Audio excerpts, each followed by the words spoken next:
Hello everyone, good morning. কেমন আছো তোমরা সকলে? আশা করছি ভীষণ ভালো আছো, আর আমিও কিন্তু খুব ভালো আছি। তো আজকের ব্লগটা একটু ভোর ভোর টাইমে কিন্তু আমি শুরু করে দিলাম, তার কারণ আজকে আমরা ঘুরতে যাচ্ছি। তোমরা তো অনেকেই জানো কোথায় যাচ্ছি, কি সমাচার, সব তো এর আগের ব্লগে আমি বলেই দিয়েছিলাম, তবু আজকে বলছি। তো আমরা যাচ্ছি পুরীতে।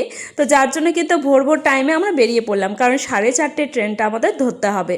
তো উঠেছিলাম অনেকটাই মোটামুটি আগে, কিন্তু পাপাকে খাওয়াতে নিয়েতে ওকে রেডি করতে আমাদের প্রায় অনেকটা সময় চলে গেছে। আমি ঘুম থেকে উঠে কিন্তু ব্লগটা শুরু করতে পারিনি, তো রাস্তায় বেরিয়ে কিন্তু আমি ব্লগটা শুরু করে আমাদের বাড়ি থেকে মোটামুটি 10 মিনিটের রাস্তা, যার জন্য শ্বশুরমশাই আমাদেরকে এগিয়ে দিতে যাচ্ছে। আর দেখো ভোরবেলার রাস্তাটা কিন্তু বেশ ভালো লাগছে। কখনো কোনোদিনও আমরা ভোরবেলা কিন্তু ট্রাভেল করিনি, বিশেষ করে আমি তো এই ফার্স্ট টাইম ভোরবেলা বেরিয়েছি।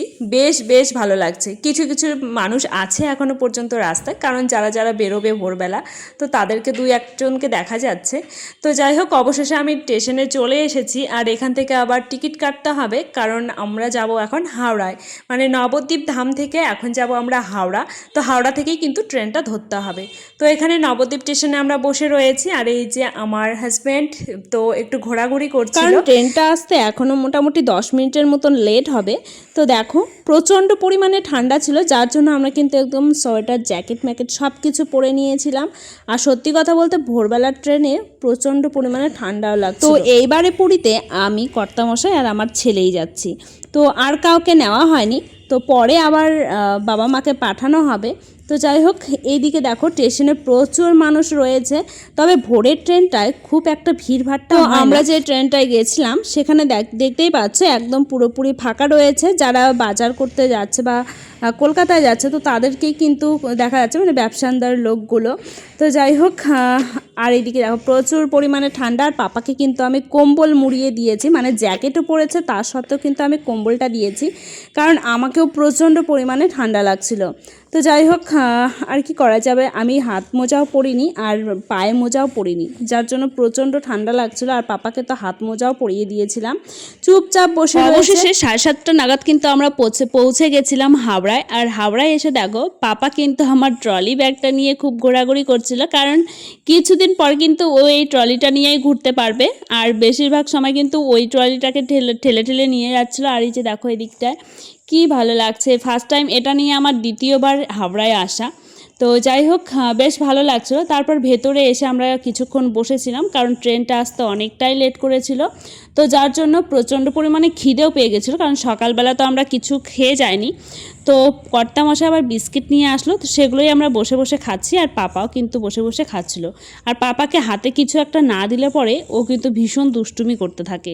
তো যাই হোক, অবশেষে তারপর কিন্তু আমরা ট্রেনে চেপেছিলাম, মানে যেই ট্রেনে করে আমরা পুরীতে যাচ্ছি, তো সেই ট্রেনে আমরা চেপে কিন্তু আগে সকালের খাবারটা খেয়ে নিয়েছিলাম। আর বাইরের প্রাকৃতিক দৃশ্য দেখতে দেখতে কিন্তু আমরা পুরীর উদ্দেশ্যে রওনা হলাম। আর সকালের খাবারটা তো দারুণ ছিল, কারণ কালকে রাতেই কিন্তু আমরা সমস্ত রকমের খাবার করে রেখেছিলাম, প্যাকেটিং পর্যন্ত করে। যেহেতু আমরা ভোরবেলায় বেরিয়েছিলাম, যার জন্য কিন্তু আমরা সব কিছু আগে গোছগাছ করে রেখেছিলাম। তো যাই হোক, আগে বলি যে সকালের খাবারটা আমরা কি নিয়েছিলাম।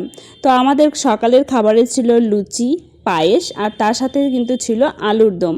তো কর্তামশাই এই আলুর দমও ভীষণ ভালোবাসে। আর কিছুদিন আগে আমার কর্তামশাইয়ের জন্মদিন গেছে, তো সেই উপলক্ষে তো কর্তামশাইকে পায়েস খাওয়ানো, তার জন্যই কিন্তু মা, মানে কর্তামশাইয়ের জন্য খেজুর গুড়ের পায়েস করেছিল। আর কর্তামশাই খেজুর গুড়ের পায়েস খেতে ভীষণই ভালোবাসে। তো অনেকটা পথ জার্নি করার পর রাস্তাঘাট খুব একটা আমার ভালো লাগছিল না। তারপর অনেকটা রাস্তা পেরিয়ে কিন্তু আমি এই ব্রিজটাকে পেয়েছি। বাইরের দৃশ্যটা এত ভালো লাগছিল, সে আর বলে বোঝানোর মতন না। তো যাই হোক, এই পুরী যাওয়ার পথে চারিদিকে শুধু মাঠ আর মাঠ, তাছাড়া আমি আর কিছুই দেখতে পাইনি। অনেক মাঠঘাট পেরিয়ে অবশেষে কিন্তু আমি এই ব্রিজটা দেখতে পেয়েছিলাম, আর এটা বাইরে থেকে ভীষণই ভালো লাগছিল। তো তার জন্য আমি একটু ক্যামেরা বন্দি করে নিলাম। তো যাই হোক, প্রাকৃতিক দৃশ্য দেখতে দেখতে প্রায় আমরা কিন্তু পুরীর দিকে চলে এসেছি। অনেকটা ডিউ করে করে কিন্তু আমি ভিডিওটা করছিলাম। আর এই যে দেখো এখান থেকে পাহাড়ের দৃশ্যটা যে এত ভালো লাগছে, মানে আমি ভাবতেই পারিনি যে পুরী যাওয়ার পথে এরকম সুন্দর সুন্দর পাহাড়ও দেখতে পাবো। যেহেতু এটা আমার ফার্স্ট টাইমে থেমে যাওয়া। তো যাই হোক, আর দূরের থেকে এরকম পাহাড়গুলো দেখতে কিন্তু বেশ ভালো লাগছিল। তবে আমরা যে জার্নি করে গেছি প্রায় অনেকটা টাইম কিন্তু লেট করেছিল এই ট্রেনটা। তো যাই হোক, যাওয়ার পথে দেখো আরও একটা ট্রেনেও চলে গেল। আর এই পাহাড়গুলো দেখতে দেখতে প্রায় আমি অনেকটা কাছ দিয়ে কিন্তু গেছে, পাহাড়ের আশপাশ দিয়ে কিন্তু ট্রেনটা গেছে। তো যারা যারা আগে গেছিলে তো তাদের হয়তো ভালো না লাগতে পারে, কিন্তু আমার যেহেতু এটা ফার্স্ট টাইম, যার জন্য ভীষণ ভালো লাগছে। আমার বাপের বাড়ির ওইদিকে, মানে আমাদের ওইদিকে জলপাইগুড়ি শিলিগুড়ির ওইদিকেও এরকম পাহাড় দেখা যায়, কিন্তু দূরে থেকে দেখতেই কিন্তু পাহাড়গুলো বেশি ভালো লাগে। কাছে গেলে খুব একটা পাহাড়ে উঠতে গেলে কিন্তু ভীষণ কষ্ট হয়। আমি যেহেতু পাহাড়ে গেছি অনেক কবার, তবুও দূরের থেকে যেহেতু দেখছি পাহাড়টা বেশ ভালো লাগছে। তো যাই হোক, চারিপাশে শুধু জঙ্গল আর জঙ্গল দেখা যাচ্ছে, আর আশেপাশে কিন্তু বাড়ি খুব একটা দেখা যাচ্ছে না। তো ট্রেনটা লেট করার সাথে সাথে আমরা এরকম প্রাকৃতিক সৌন্দর্য দৃশ্য দেখতে দেখতেও কিন্তু গেছি, আর এদিকটায় এসে কিন্তু আমরা লাল মাটিও দেখতে পেয়েছি। তো এই ফার্স্ট টাইম আমি কিন্তু লাল মাটি দেখছি, এর আগে আমি কখনোই কিন্তু লাল মাটি দেখিনি। তো যাই হোক, সব কিছুই ফার্স্ট টাইম, তো বারবার করে বলারও কিছু নেই। তবে লাল মাটি এই ফার্স্ট টাইমে আমি দেখলাম।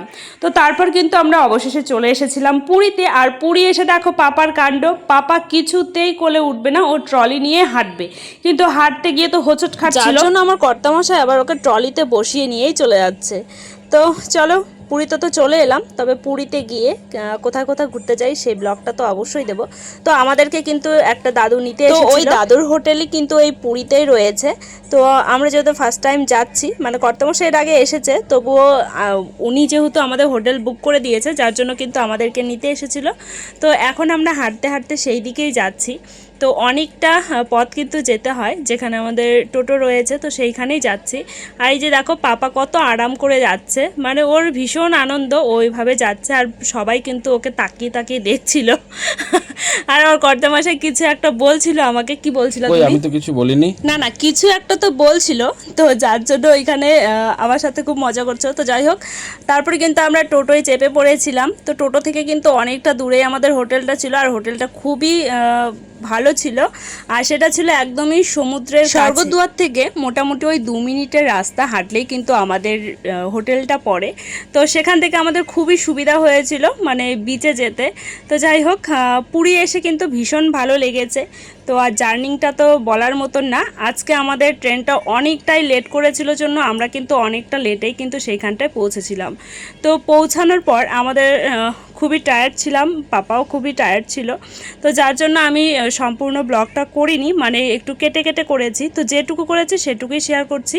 তো যাই হোক, এই যে আমাদের হোটেলটা, তো এটা আমি একটু পরেই কিন্তু করেছি, মানে ভিডিওটা এসে আমি খুব একটা করতে পারিনি। তো এইদিকে দেখো পাপা আর আমার হাজব্যান্ড দুজনে মিলে ফোন দেখা নিয়ে ব্যস্ত। আর এই যে ছোট্ট মোট্ট একটা রুম দিয়ে দিয়েছে, তো রুমের ভেতরে সব রকমের ব্যবস্থা আছে। কেউ যদি রান্না করে খেতে চায় তো সেই রকমও কিন্তু ব্যবস্থা রয়েছে সেখানে। তো চলো তোমাদেরকে একটু দেখাই ঘুরে ঘুরে। এই যে এই জায়গাটা হচ্ছে জামা কাপড় রাখার জন্য একটা জায়গা করে দিয়েছে, কিন্তু একটা আলমারি হলে বেশি ভালো হতো আমার মনে হয়। তবে আমরা যে বাজেটে এসেছি তো সেই আন্দাজে ঠিকই আছে। তো যাই হোক, এটা একটা ছোট্ট মোট্ট একটা রান্নাঘর, মানে কিচেন। তো এইখানে কিন্তু সবাই এসে রান্না করেও খেতে পারে, তো সেই রকমই কিন্তু একটা ব্যবস্থা রয়েছে, মানে একদমই ছোট্ট মোট্ট একটা, যার জন্য কিন্তু ভীষণ ভালো লেগেছে বলতে গেলেই চলে। নিজের মতন করে সব কিছু করে নিতে পারবে, আবার নিচে ব্যবস্থাও রয়েছে খাওয়া দাওয়ার, কেউ যদি অর্ডার করে খেতে চায় তো সেই রকমও কিন্তু ব্যবস্থা রয়েছে। আর একটা রয়েছে ছোট্ট একটা বাথরুম। তো বাথরুমটা মোটামুটি পরিষ্কারই রয়েছে, সব কিছু পরিষ্কারই ছিল, তো বেশ ভালো লেগেছে। তো যাই হোক, এই ছিল আজকের আমাদের ব্লগ। তো আমরা এখন কিন্তু বেরোবো, একটুখানি বিচে যাব। তো সমুদ্র দেখার জন্যই কিন্তু এত দূরে আসা, মানে পুরীতে আসা, আর সমুদ্রে যাব না তো সেটা কখনো তো হয় না। তো যাই হোক, এখন আমি ঝটপট করে রেডি হয়ে নেব। তো চলো, যখনই রেডি হতে যাব পাপা কিন্তু সব সময় আমার পেছনে লেগেই থাকে, তো যার জন্য ঠিকঠাকভাবে ভিডিও করা হয় না। তো এই যে দেখো, আমরা কিন্তু স্বর্গদ্বার বিচে। তো এখান থেকে মোটামুটি 2 মিনিটের রাস্তা আমাদের রুমটা পড়ে। আর এই পাশের যে হোটেলগুলো আছে এখান থেকে কিন্তু সমুদ্রটা দেখতে বেশ ভালোই লাগবে। তো যাই হোক, এখন যাবো থেকে সমুদ্রের ধারে। এই দেখো, সমুদ্রের ধারে এসেও কিন্তু বেশ মজা লাগছিল। আর রাত্রেবেলা আমরা এসেছিলাম, প্রথমে তো আমি খুবই ভয় পেয়েছিলাম। চলো, সমুদ্রের ফিলটা নেই এখন। তো কালকে আবার দেখা হচ্ছে আরও একটা নতুন ব্লগ নিয়ে। কেমন লাগলো এই ভিডিওটা অবশ্যই কিন্তু কমেন্ট করে জানাবে। যদি ভালো লাগে চ্যানেলটাকে সাবস্ক্রাইব করে দিয়ে পাশে থাকবে, এবং পাশে থাকা বেল আইকনটিকেও কিন্তু ক্লিক করে রাখবে, যাতে আমার নিত্য নতুন ভিডিওগুলো আপনাদের কাছে আগে গিয়ে পৌঁছায়। আর এই যে দেখো কর্তামশাই এসে তো আগে খেতে লেগে গেল। তো যাই হোক সবাইকে টাটা বাই বাই। তো সবাই ভালো থেকো, সুস্থ থেকো, দেখা হচ্ছে আর একটা নতুন ব্লগ নিয়ে। তো সবাই একটু লাইক শেয়ার সাবস্ক্রাইব করে দেবে।